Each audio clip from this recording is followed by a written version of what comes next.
one sample t-test. Perhatikan contoh 1 berikut ini. Dalam suatu pertemuan, seorang kepala dinas mengatakan bahwa hasil uji kompetensi guru UKG di Kota Tangerang memiliki variansi sebesar 1,5. Ini adalah variansi ya. Jadi kita bisa catat variansi, berarti kan sigma kuadrat ya. Ini sama dengan 1,5. Berarti kalau begitu sigma itu adalah akar dari 1,5. Nah, kita bisa hitung terlebih dahulu. Akar 1,5 adalah, oke, kita bisa gunakan kalkulator ya.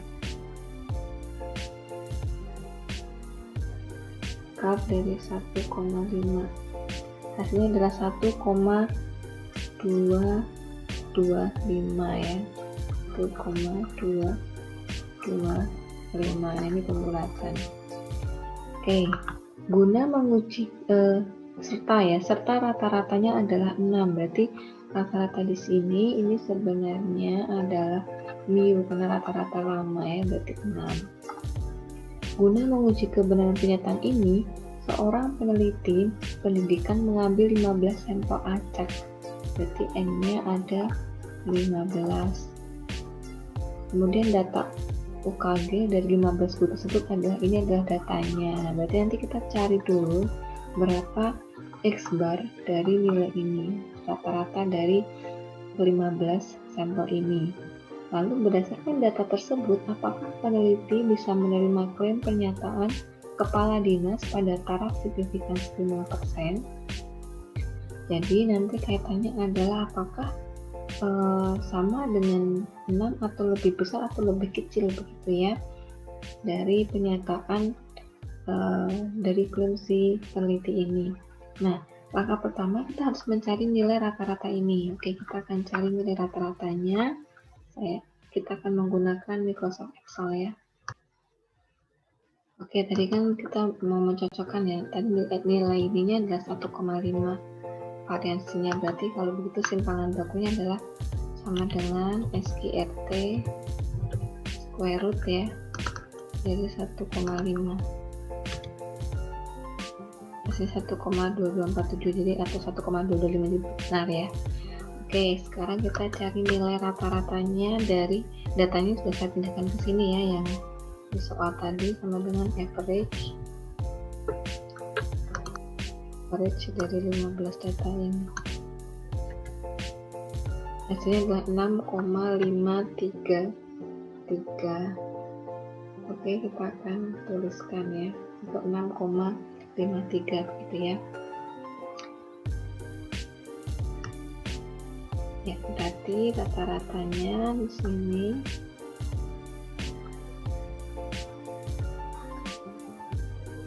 X barnya ya sama dengan 6,53. Lalu dalam pengujian hipotesis kita perlu membuat yang pertama adalah kita buat rumusan hipotesisnya.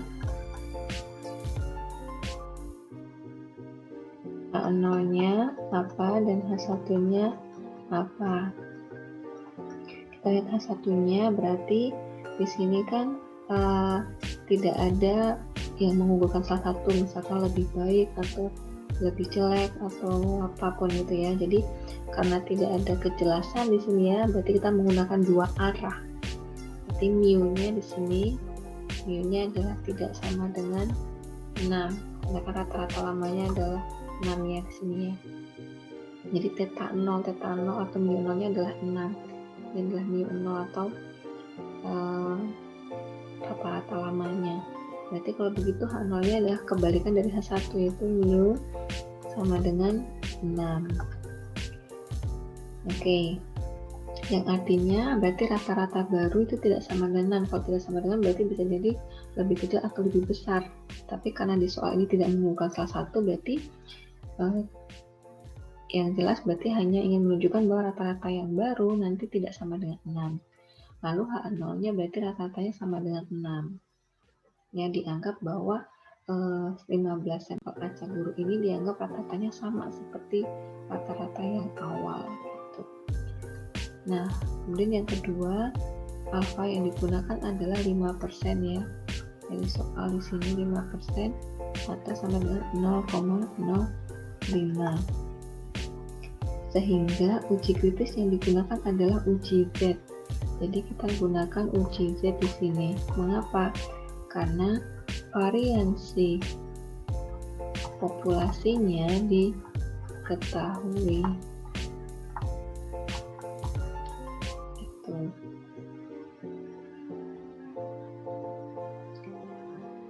Kemudian variasinya kan 1,5 ya, yang sudah diketahui ya. Nah, sekarang kita bisa mencari nilai Z alfanya ya, Z tabelnya. Z-nya kan karena di dua arah, berarti Z-nya kita bagi dengan 2. Z alfanya 0,05 dibagi 2 ya, berarti sama dengan Z 0,05 dibagi 2 adalah 0,025. Nah, kita lihat di tabel yang saya sajikan itu ada keterangan Z 0,025 itu berapa. Nah, kita lihat. Nah, di sini adalah 0,025 itu adalah 1,96 ya, berarti kita gunakan 1,96 sebagai Z tabelnya. Nah, kita tuliskan di sini 1,96. Jadi ini adalah Z tabel sama dengan 1,96. Nah, sebagai catatan, kita akan melihat nilai Z-nya sehingga luas daerah kurvanya adalah 0,025. Nah, kita akan gambar kurvanya ya. Kita akan lanjutkan pada slide berikutnya ini di sini. Karena tadi Z tabelnya sudah diketahui, maka kita bisa pada langkah ketiga itu kita menentukan nilai Z hitungnya.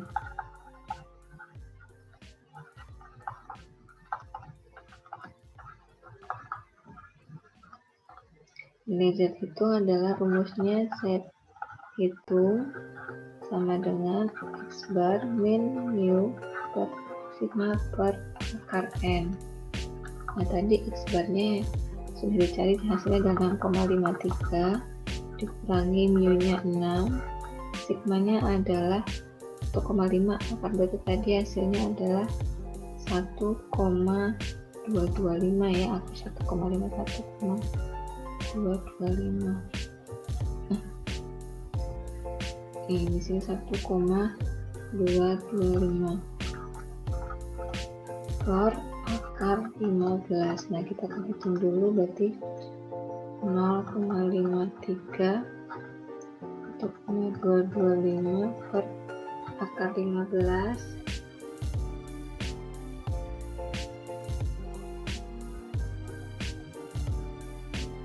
oke, ya, akar 15 hasilnya 3,873 di 0,53 per 1,223 1,25 ya, 1,225 dibagi dengan 3,873 hasilnya 0,316. Berarti kalau begitu 0,53 dibagi dengan 0,316 hasilnya adalah 1,693. Nah, ini adalah nilai Z hitungnya 1,693. Lalu langkah yang keempat, membandingkan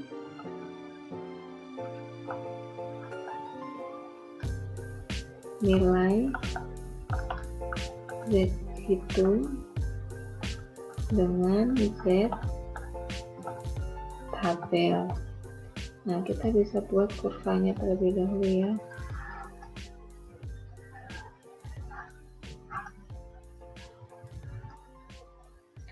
Nah, jadi karena ini dua arah, berarti di sini adalah alfa yang ditolak ya. alfanya ini adalah daerah penolakannya.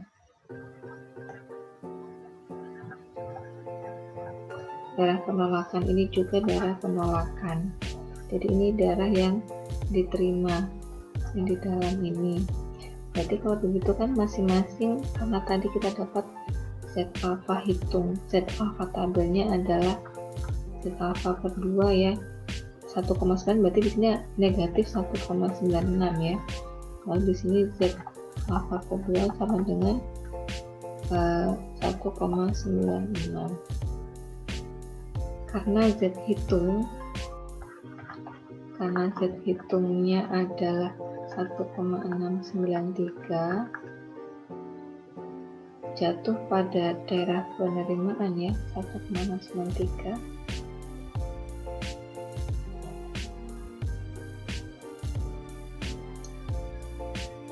Atau jatuh pada daerah penerimaan, artinya nilai 1,693 itu berada di sini ya. Maka kesimpulannya yang kelima ya, kesimpulannya adalah nilai pada Z tabelnya 1,96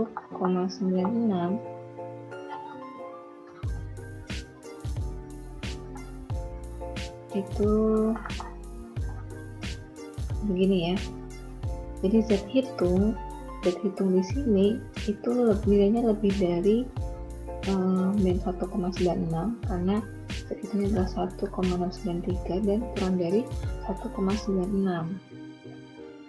Jadi karena nilai Z hitung itu kurang dari Z tabel, ini kan Z tabelnya ya, ini adalah Z tabel kan tadi kita sudah cari kan, maka kesimpulannya H0-nya adalah diterima. Artinya apa? Diterima itu artinya rata-rata UKG Kota Tangerang ya adalah 6. Karena kan kita memilih H0-nya yang diterima kan, tadi kan H0 diterima kan artinya mu sama dengan 6 begini kan. Jadi artinya rata-rata UKG Kota Tangerang adalah 6, sehingga kita dapat menerima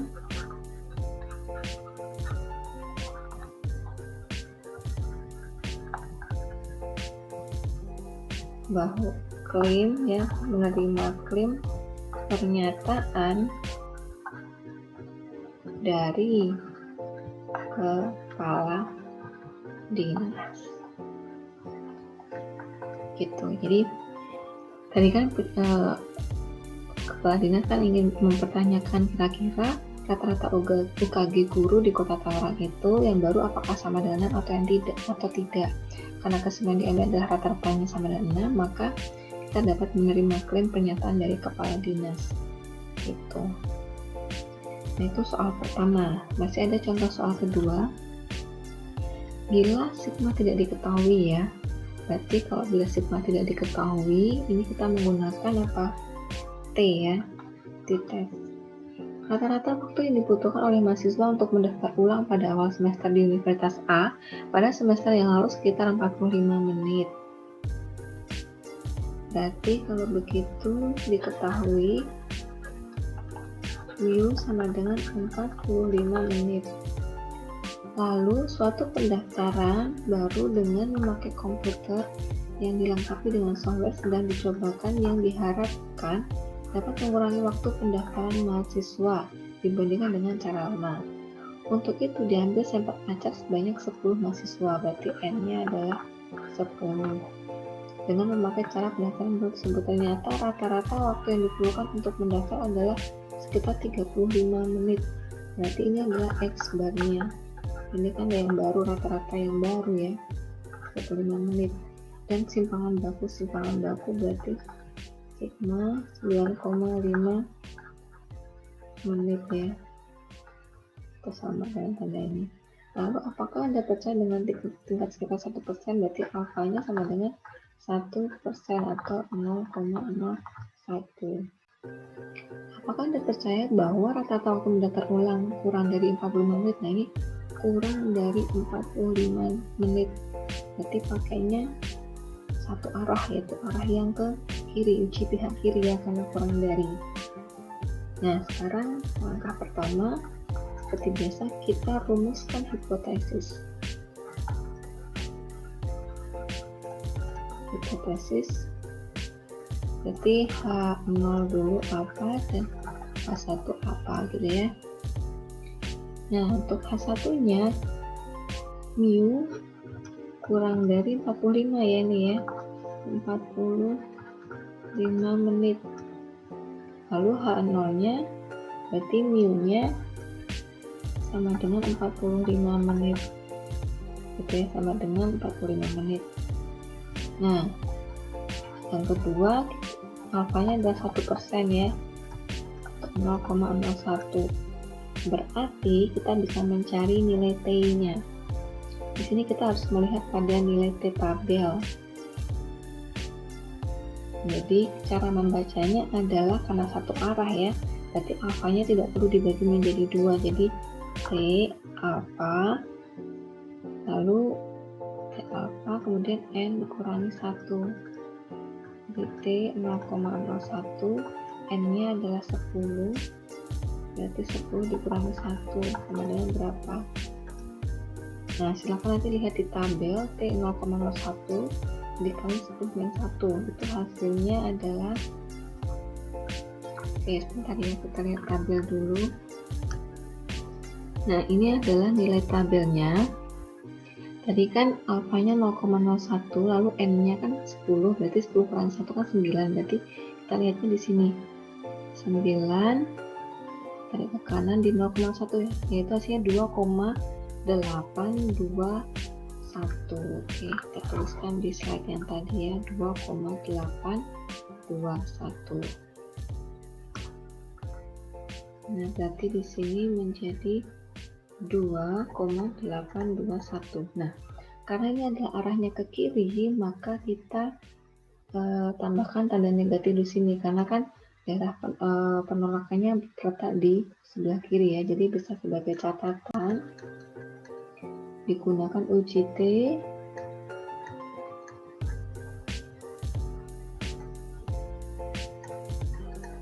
karena variansi tidak diketahui, sehingga variansi di sini kan variansi sampel yang diketahui ya, variansi sampel yang kita gunakan.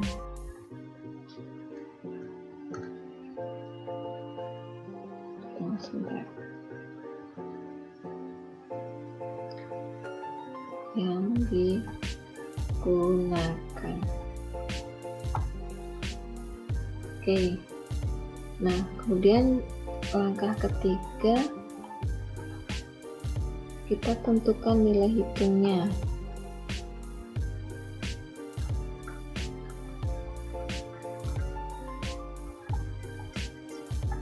Nah, rumus T hitung adalah sama dengan X bar min mu per S per akar N. Nah, di sini sebenarnya bukan sigma ya, tapi di sini tepatnya adalah S karena untuk sampel. Jadi X barnya adalah 35, ini di sini dikurangi mu-nya adalah 45. Nah, ini pasti X bar lebih kecil karena kan kurang dari ya. Kemudian S-nya adalah 9,5 per akar N, N-nya adalah 10.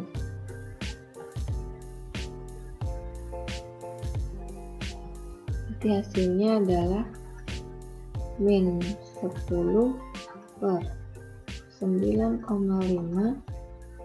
sama aja kita kalikan dengan akar 10. Nah, hasilnya saya sudah hitung, hasilnya adalah min 3,33. Nah, sekarang kita lanjutkan dengan membandingkan. Nah, saya letakkan sebelah kiri ya.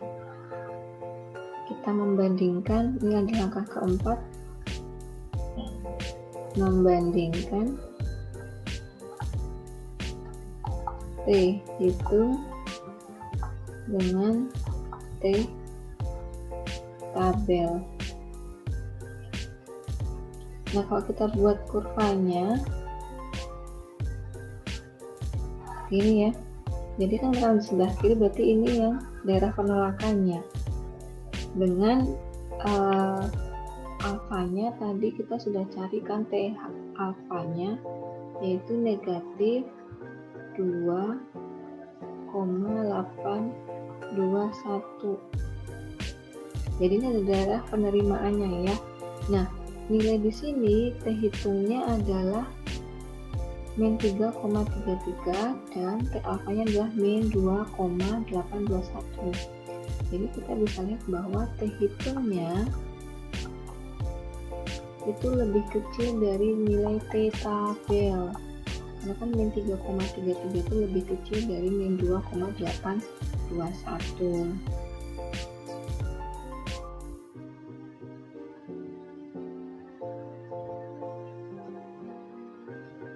Jadi T tabel ini digunakan yang negatif karena hipotesis A1-nya pengujiannya adalah pihak kiri gitu ya. Nah, kalau begitu yang kelima adalah kesimpulan. Karena T hitung jatuh di daerah penolakan H0, maka H0 ditolak. Ya, jadi karena T hitung jatuh di daerah penolakan atau T hitungnya kurang dari T tabel, maka H0 ditolak atau H1 diterima. Karena diterima, sehingga kita bisa simpulkan bahwa kita dapat mempercayai bahwa dengan sistem baru maka rata-rata mendaftar ulang kurang dari 45 menit. Jadi H1 yang diambil kan berarti kita pilih yang ini ya. Berarti rata-rata baru kurang dari 45 menit. Nah, ini kesimpulannya. Oke. Jadi itu ya contoh yang saya berikan. Nah, sekarang kalian silakan tuliskan kesimpulan dari video part 1 tadi dengan video part 2 ini khususnya untuk contoh.